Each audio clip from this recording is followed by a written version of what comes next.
It's something we all want to do. We want to start a successful podcast, but is anybody doing that anymore? Yeah, actually, somebody is. His name's Kramer, and he started the Certified Mama's Boy podcast, number 2 in the country, and he did it all, unfortunately, because he lost his job in San Diego, but he's made it this giant podcast, and so I got him on here to tell us how he did it, what he had to go through, what things he wouldn't have done, and if it's even possible to do and replicate again. If you ever wanted to start a podcast or ever wanted to know what went into actually having a successful podcast, this is the video you want to watch. That's what we're covering this week on How to Radio.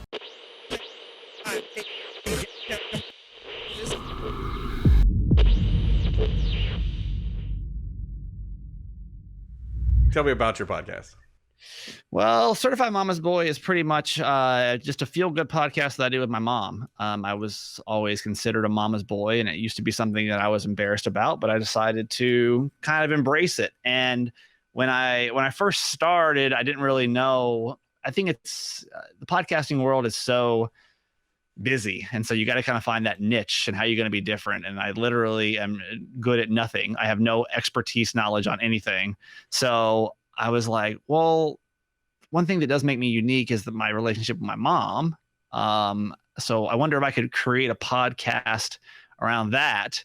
And I called my mom up, she is a retired deacon from the Episcopal Church. She worked in transitional housing for women as well for like 25 years. Wow. And she just retired. And I was like, Mom, I got this crazy idea. I was like, let's do a podcast together. And she was like, no. And I was like, please. And she's like, okay. So I literally had a Yeti microphone that I was given for Christmas a couple of years ago. And I said, let's give it a shot after I lost my radio job in San Diego. Not really quite sure where to go with it, but was kind of hoping that the audience was going to follow me. And luckily they did. And now here we are. We're a little over 200 episodes in. And we just got named the number 2 podcast in the country in Podcast Magazine. Wow. A little over 700,000 downloads, 1,000 5-star reviews. I mean, it's blessed. Blessed is what I am. In a very, I would say it's very congested place to be, the podcasting world. You think it's hard competing against 20 other morning shows, try to go against a million other podcasts. Yeah, were you confident that you were going to be able to make it work, or did you just it was like, let's see what happens? I'm still not. I don't know how long it's going to take you to edit this and get this up, but get this up fast while it's still doing okay. I still no, and that's why I didn't invest a penny into it, because I wasn't sure. I didn't really have much of a concept. I mean, like, we don't really have a skill set. We just kind of share our lives, But I was confident because I guess the idea came from when I was going through my divorce. My mom would send me these text messages every morning because I was just in a bad spot. My life really fell apart, and I really had no support system. My family was living in Georgia. I was in California. I never felt more alone. And so my mom would send me these motivational text messages every morning. And so one day I got the idea to put it on, take a screenshot and just put it on my Instagram story. And like, everyone's like, oh my God, like I needed this today. This is like speaks to me. And I was like, oh, I mean, it's for me, but that's cool. And I realized that like, it's universal stuff, man. People need, especially with the year that we've had, I feel like people need all the moral support that they can get. And I think that's kind of why the podcast works. I think everyone could use a little extra maternal boost right now from either a maternal figure or someone, that's just, my mom's so freaking positive to my negative side. So we kind of balance each other out. But I think that's why it's kind of working in 2020.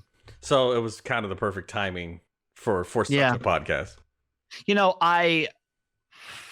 It was kind of like the perfect storm because I got let go in January and the iHeartRadio cuts in January I had no backup plan. I knew sitting there, I think we all do as radio people, we know that your day is going to come up. Like, it doesn't matter who you are or what you do, your day is going to come. And, but you always just hope it's not. So I didn't really have much of an idea of what I was going to do. I was, the phone started to ring right after I got let go, but then we hit the pandemic, and I was lucky enough to to link up with Jeff Dollar, who used to be on the Burt Show in Atlanta. And he had gone over to Star 94, and he had got blown out and started a podcast, and it did very well right off the bat. He did such a great job of capturing his radio audience and bringing it with him. And so when I told him that I got let go, he was like, you got to start a podcast. And I'm like, what am I going to do? Like, what am I going to talk about? I have no idea. He's like, I'm going to tell you this. And this is a piece of advice that I'm going to give any radio person watching, is that you only have a small amount of time that people give a shit. Like, and that's a very fleeting window, right? Like, they want to know what happened, and then they're usually, give it a week, a month. I mean, your time is going to come up with your market's just not going to care as much when you get let go. I think we've all replaced a morning show that the audience told you that they'll never get used to you. They're never going to give you a chance. And then eventually they fall in love with you. So, your window is kind of small. So Jeff gave me the idea. He was like, you need to just capture that audience as fast as humanly possible. No matter what you end up doing, you need to just like capture that audience. And so he luckily had already was about 6 months ahead of me. He's like, here's a texting short code. Right before they announced what happened, because I knew they were going to announce it on whatever day, he said, go on your Insta story and say, if you guys want to know the real story of what happened, I got let go from this radio station. If you want to know the real story of what happened, text this number. And all we did was just collect data. And he's like, listen, if you can get like 200 or 300 people, you can probably get at least have a basis for a podcast. By a weekend, we had like 10,000 people over 10,000 people. I think it was like 10,300 and some odd people that text in. All of like the art of the tease, right? It's the same thing we've all been doing for years. I mean, I didn't really say anything other than like, if you want to know the real story, which was kind of like, ooh, like I need to know the real story. Yeah. Still no podcast concept at this point, but I knew that that's my only chance of really gathering them. So when I had all this interest, and it took me probably 6 to 8 weeks to finally launch it. I had built up the momentum enough to make people really wonder, and just kind of kept teasing on my Insta story, like, all right, I'm going to tell you the real story if you're ready to know. And then I was able to text blast everybody out.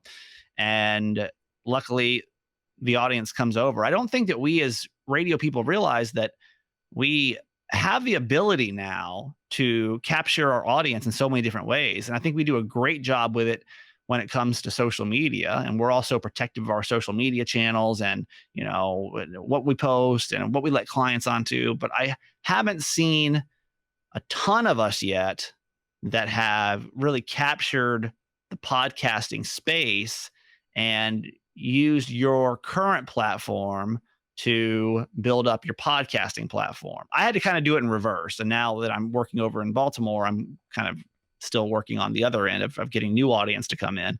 But I think that's the best piece of advice I can give you is even if you don't have much of a concept, you better start collecting data now, because the day is going to come and it'd be nice to have your people to take with you. Now, does your company fight you on promoting your podcast? So it was kind of an agreement where we were both going to win when I signed the recent radio deal, because I think that all of these radio companies are looking to promote podcasts, right? They're looking for something to grab onto in the podcasting space. But at the end of the day, of course, they want to kind of own it too. So the agreement that I have with the current radio company is I'll promote your platform. Like, I'll promote your platform. I will, every time I talk about it on my podcast on the radio, I'll promote it on your platform. So everyone that I'm sending over to the radio.com app, which they're kind of getting theirs. I'm kind of getting mine. I know it's kind of a tricky space, but I would just really encourage anybody that's going back into a contract negotiation to carve out a personal podcast that you can take for yourself, and have all for yourself. Yeah, interesting. I've always wondered about that relationship, because obviously if you are number 2 in the country, someone's going to come knocking and want a little piece of that. So how did you host it? Let's say I'm just getting started. I've got my podcast idea. How did you host it, and what programs did you use for that? So I use Megaphone. That's probably like and I had to learn all of this really fast. And so what I recommend is if you're thinking about getting into the podcasting space, reach out to me or reach out to somebody that's already done it, because it is kind of confusing. Luckily, I already had Jeff Dollar, who I could just kind of piggyback on. He just kind of gave me the playbook of here's what to do. Because how do you, where do you host it? How do you do it? Yeah. Now that I get it, I just literally upload a file onto this server called Megaphone, which then distributes it out to all the different platforms. But I would say best piece of advice, if you're like, I don't know where to start, would be to just get with someone that's already done it, or they have platforms that are super easy. If you're not great at like production, I think a lot of us have some great production skills and can produce it up a lot. But programs like Anchor you can record literally right onto your phone. And my co-host does that, and does her own podcast. She does it from her phone. She doesn't really quite know the technical side of it, but she just gets on her app and does it that way. Did you see any red flags in any of the programs that you use that you're like, oh, especially now that you're established, do you look back and go, oh, that was probably that's not a good deal. Like, don't get started on that one. The only one, because what you have to start doing, obviously, is unless you want to do it for a hobby, if you're going to start to monetize and make money off your podcast, there's a couple of different ways, right? So the way I make money is I have traditional advertising, and I work through a company that will go out and sell it, and they take a percentage of that money. They're called, if you're looking for that company, they're called Advertise Cast. And then I have I sell merchandise for the podcast, because believe it or not, which is still weird to me, that our listeners want to wear our brands or take stuff with them. So that's another stream of source. The other way is I literally have a fan club, which is, I know it sounds a little braggadocious, and I was really weird about starting it, but you'll be surprised how many people will get on a reoccurring payment system to support you because they genuinely just love your podcast. And they are, mine is $5 a month, and it's automatically deducted every month. And I've got over 300 people that give $5 or more every single month. I've got one woman that gives me $40 a month just because it's just like PBS, and that's just straight profit that goes right back into your podcast. So, you've heard of Patreon, services like that. That's the only one I would steer people away with. I don't love the system that I have set up right now. It's the cheapest one. Like, you get the most profits back.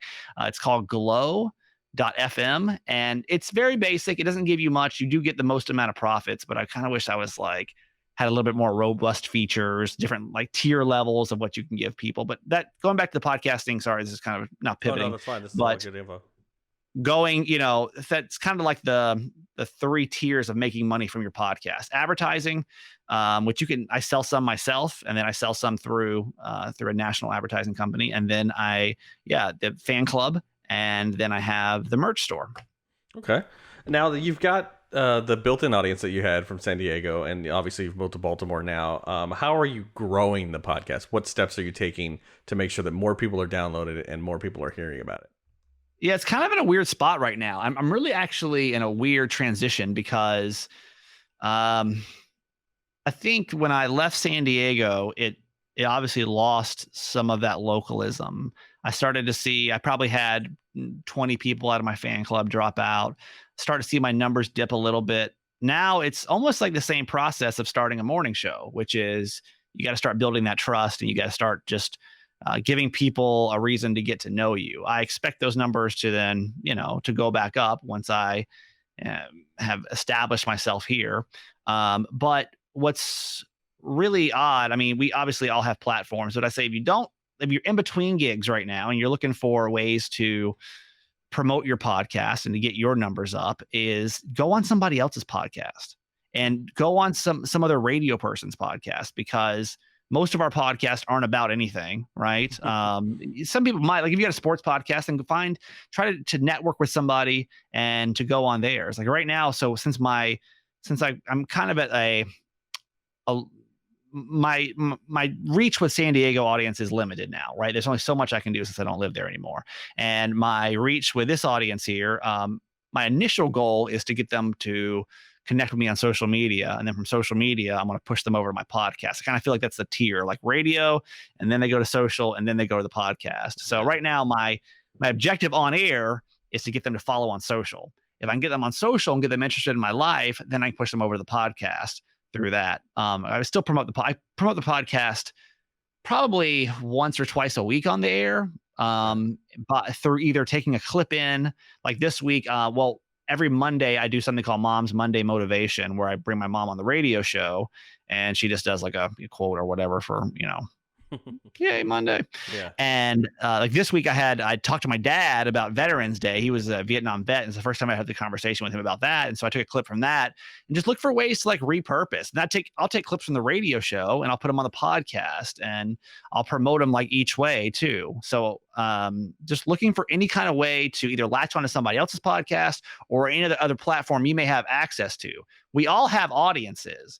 And I think that what we've got to do as radio people is find these digital channels, whatever they are. And I think that where we excel the most, obviously, is in the audio space. Yeah. And I think the day is going to come where, like if you start a podcast and then I'm like, I share my audience with you. And that's what I've seen so far is Jeff Dollar shared a ton of his audience with me. I've shared a ton of my audience with him. I only need my audience for 30 minutes a day. What they do outside of that, with my episode, I'd rather keep them in the podcasting space, right? So Edgar Shaboy, we share audience. He's got a podcast. Miguel and Holly, my old co-host. That one's a really easy one because we can go on each other's podcasts. We can promote each other. But try to link up with some radio people that have podcasts and ones that are similar to you. And I know it sounds pretty basic, but people that are latching on to these Share Your Life podcasts are always looking for content. It's the same thing like they would with a morning show, right? So you're kind of proof, I think, that it's not too late to start a podcast, but is it work? Like how much work do you put into this podcast? It's a ton of work. Honestly, I didn't think it was going to be. I was kind of just, at first I thought it was just going to be a hobby. When I was out of work, if you really want to dive into it and make it a full-time job. I mean, it was when I was out of work for 7 months, I made it a full-time job. And between, producing it, I do a daily episode. But a lot of people do weekly. A lot of people ask me why do I do daily as well, because the more, this podcast are sold on impressions. And so the more impressions I have, the more advertising I can sell, right? So instead of having one episode a week, I'm doing 5 times that amount, plus a Sunday show too, a 5-minute Sunday show. So that's really 6 times the impressions of advertising space. So it's work to produce. I mean, if you're a morning show person and I was just so used to waking up and producing a show anyway, it kind of came naturally. Now that I'm doing the radio show, I have a show podcast that we do once a week for the radio show. And then I've got my own side podcast. I mean, I wake up at 3:45 and I usually shut down about 9 o'clock at night. I do get a nap in, but I spend at least 3 or 4 hours a day on Certified Mama's Boy. Wow. And that's doing the absolute minimum, because if you really want to do it right and make it a full-time job, anyone that's transitioning out and trying to do their own podcast, I mean, you got to handle all of your advertising. You become your AE, you become your marketing director, you become your promotions director. If you start a merch store, you're also now your merchandise director. You've got to make sure new products are getting turned over and they're getting out. If you have a fulfillment company, you got to make sure that's the easy way to do it, but you got to make sure products are getting back and forth. And then you've got to, you got to do your social media aspect of it. You got to talk to your listeners, just like you would with a radio show. So when I was out of work, I would start recording around 2 in the afternoon. I'd usually be done around 9, 10, 11 at night, just trying to get everything done. I mean, I take breaks in the day, but that was usually my work podcast schedule. I know a lot of people get held up on equipment as well. So you said you had a Yeti mic, but is that, as far as equipment goes, do I need like all the things, or what's the minimum I can do this with? Okay, I'm saying this literally with the most humble heart, but I'm the number 2 podcast in the country right now, and I still use a Yeti microphone. So I wouldn't get hung up on that. I think that 2020 has just changed the expectation of what things should look and sound like, right? I mean, I come up here to do this one. I'm in the radio studio with the nice microphones, and but I don't think that. I think your audience is much more forgiving than we are when it comes to quality. I think you can invest. There's tons of great equipment out there that doesn't even cost that much money. You can get a little. You see a lot of radio people use them now. Those little Rode podcaster boards, Yeah. which you may have. I feel like a lot of radio people have No, those I know now. that they're too expensive for me, but yeah, the Right. Rodecaster But Pro, then at the yeah. end of the day, they're $600, which like, yes, it's $600, but like think about how much your radio console cost, right? Like Yeah, it's $600 exactly, for a four mic mixer that has phone access to it and everything. I mean, you could literally run a radio show off that thing with no yeah. problem. I just don't use one. I literally, so I have a Yeti mic and my mom has a Yeti mic, and we use a program called Zencaster to be able to have like a voice over IP, so it sounds like we're in the same room together. And I use Adobe Audition to edit it, and that's it. So try not to get too hung, because I was like, oh my God, I'm out of work. I don't want to invest all this money. It's going to sound like shit. There's no way people are going to want to listen to this, but it hasn't held me back, especially if you're good at Adobe Audition, and just knowing like some filters to put on it. Like I listen back, and especially if I listen to other podcasts that have like a high production quality, I can tell the difference, but I don't think most people really know or expect in 2020 to. I mean, Jimmy Fallon's doing a show from home. Yeah. It looks like shit, so like. And I mean, you're kind of proof that nobody cares. Like, and I'm Yeah, using a it's Yeti really. now. Like, Yetis are, they get the job done. So, and as long as you don't sound annoying and you don't have that hiss or some kind of weird sound going on, I think most people don't care. I wouldn't say use like a webcam mic or the one built into your computer. I mean, invest $150 into a Yeti or just any kind of just USB mic. Obviously, if you're going to do multiple people, you're going to want to get some kind of mixer. I keep going back to that little Podcaster Pro Rode board.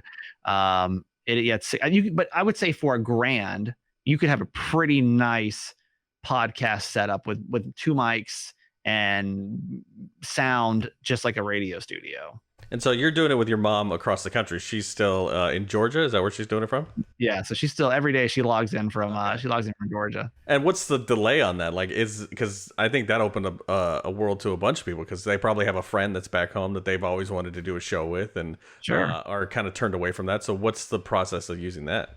Well, it's just like this right here, right? It's the same concept. Like you and I, we probably sound like we're in the same spot, but obviously we're not. We're across the country from each other. And it's the same thing. It's the same kind of technology. I mean, you may have a buddy or even like another radio friend that you've always wanted to do a show with.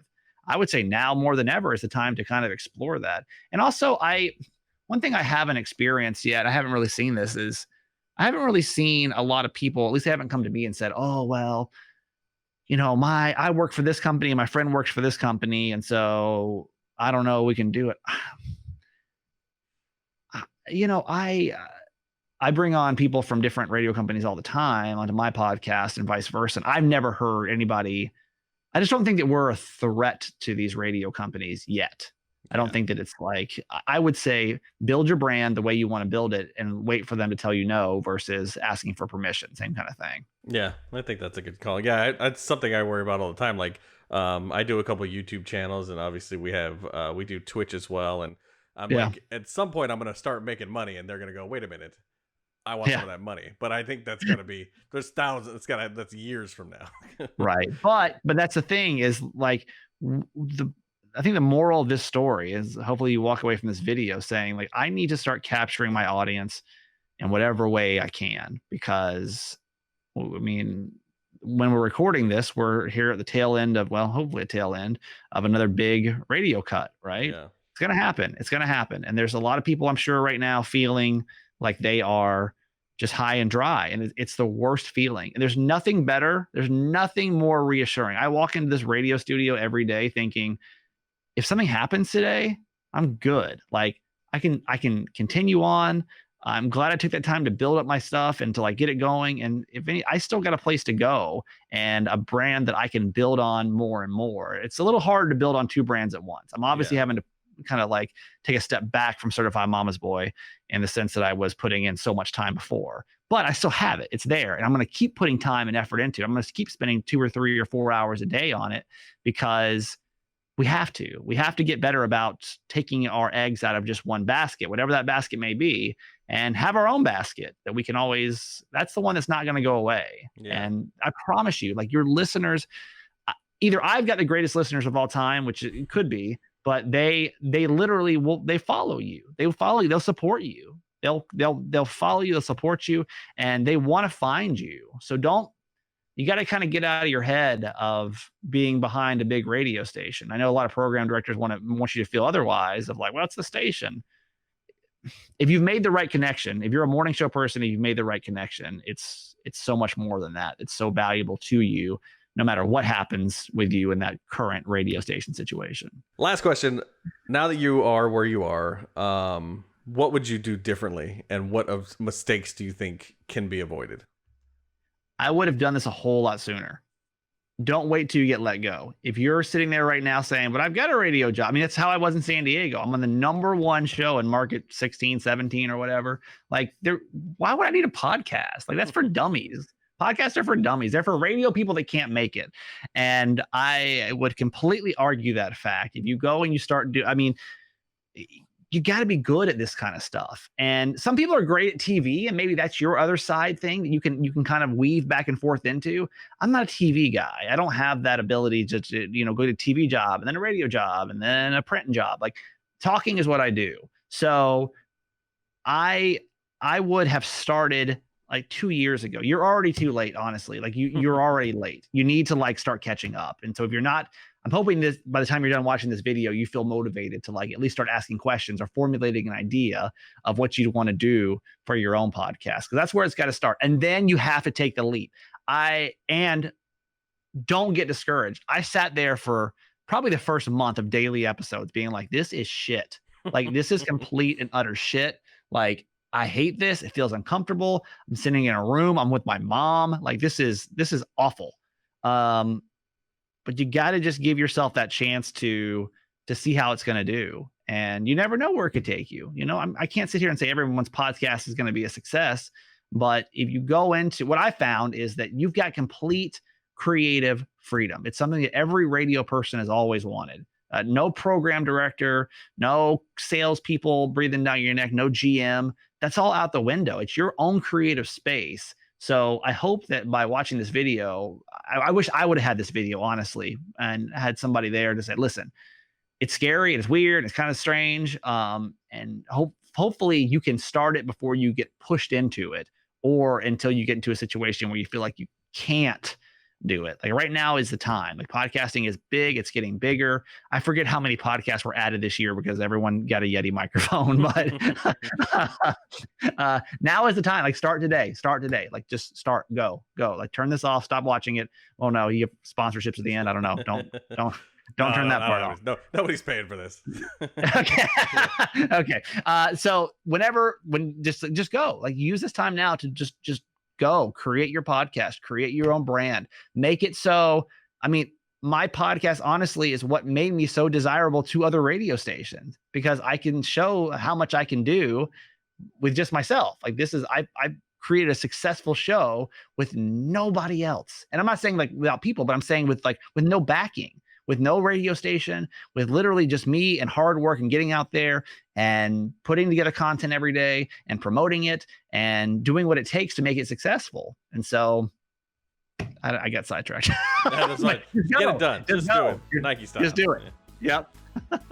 Thanks again to Kramer for doing this. I really appreciate it. And hopefully you got a lot of information out of that. I know that I'm going to go and find someone to do a podcast with now, because that's a whole nother platform I haven't even explored. Don't forget to like and subscribe and hit that little bell for every time we put on a new episode. And thank you again for watching.